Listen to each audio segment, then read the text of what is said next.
కడుపు మార్చుకుంటే వచ్చేది నీరసమే గాని గుండెల్లో బాధ కాదు కదా.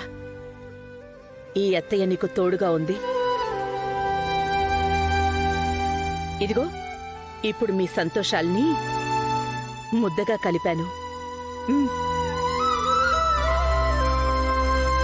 వద్దంటావా?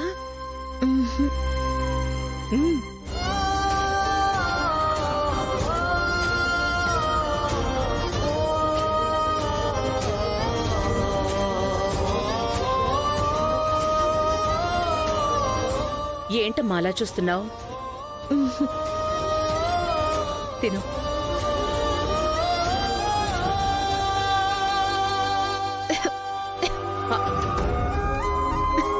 మంచినీళ్ళు తాగు.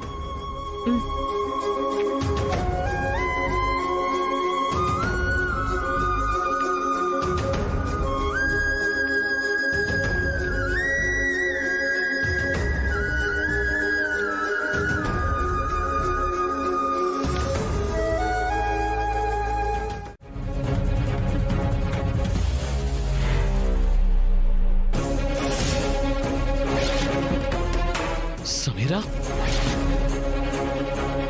సమీరా,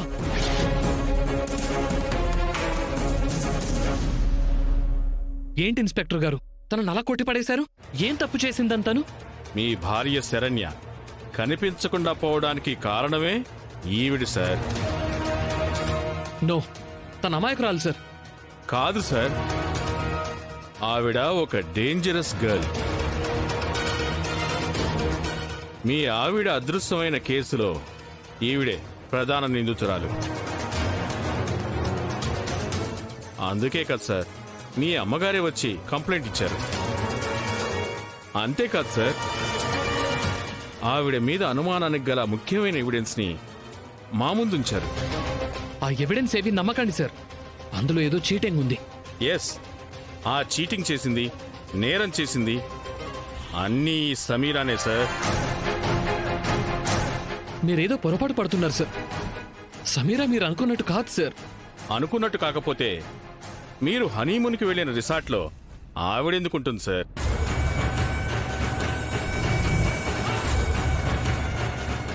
చూడండి సార్,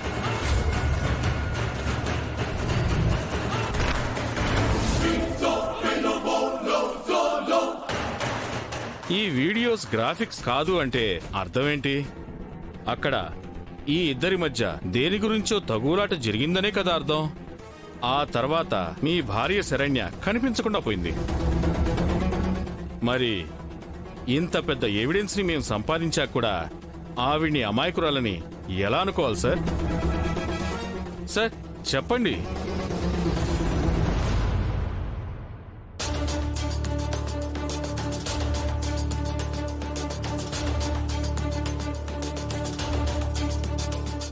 సమీరా, నువ్వు ఇలా రిసార్ట్కి రావడానికి కారణం నేను. ఆ విషయం నేను ఎలా బయట పెట్టగలను? ఐఎమ్ సారీ సమీరా, కానీ నేను ఎలాగైనా బయటకు తీసుకురావాలి. నేను ఇలా చూస్తూ నేను బతకలేను.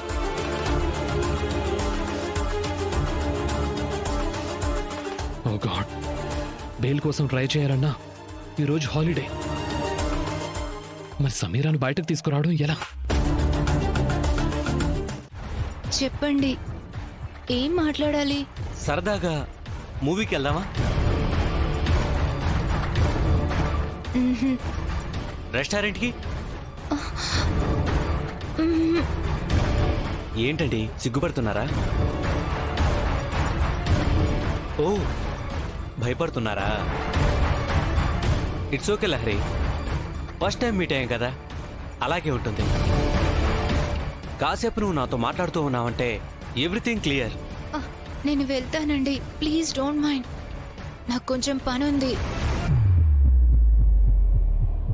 Okay Lahari, bye.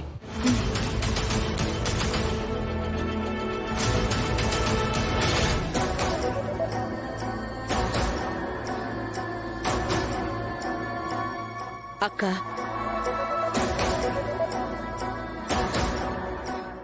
చెప్పానందా. ఏంటక్కా ఇష్టం లేనట్టుగా అలా పలుకుతున్నావు? అలా ఏం లేదే. అక్క, నా మాటకి నువ్వు స్పందించే తీరులో కూడా ఎంత ప్రేముంటుందో నాకు తెలీదా?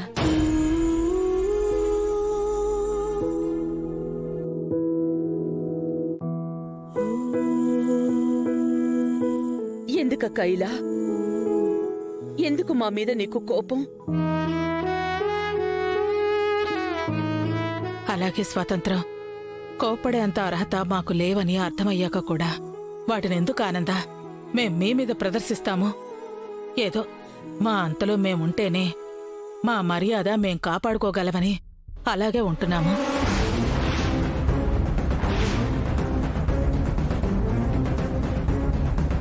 ఏంటక్క వేరు చేసి మాట్లాడుతున్నావు? వేరు చేసింది ఎవరమ్మా?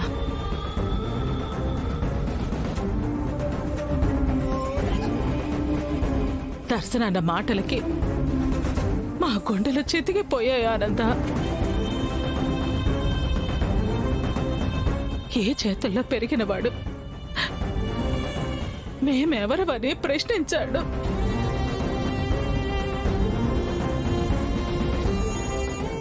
ప్రాణం పోయింది ఆనంద, ప్రాణం పోయింది. ఏ ఇంట్లో మా అర్హతలను గుర్తు చేశాడు. కడుపున పుట్టలేదు కదా, అందుకే దర్శన మాటల్లో తప్పు పట్టలేకపోయాం. ఈయన దర్శన అన్న మాటలు విన్న క్షణం నుంచి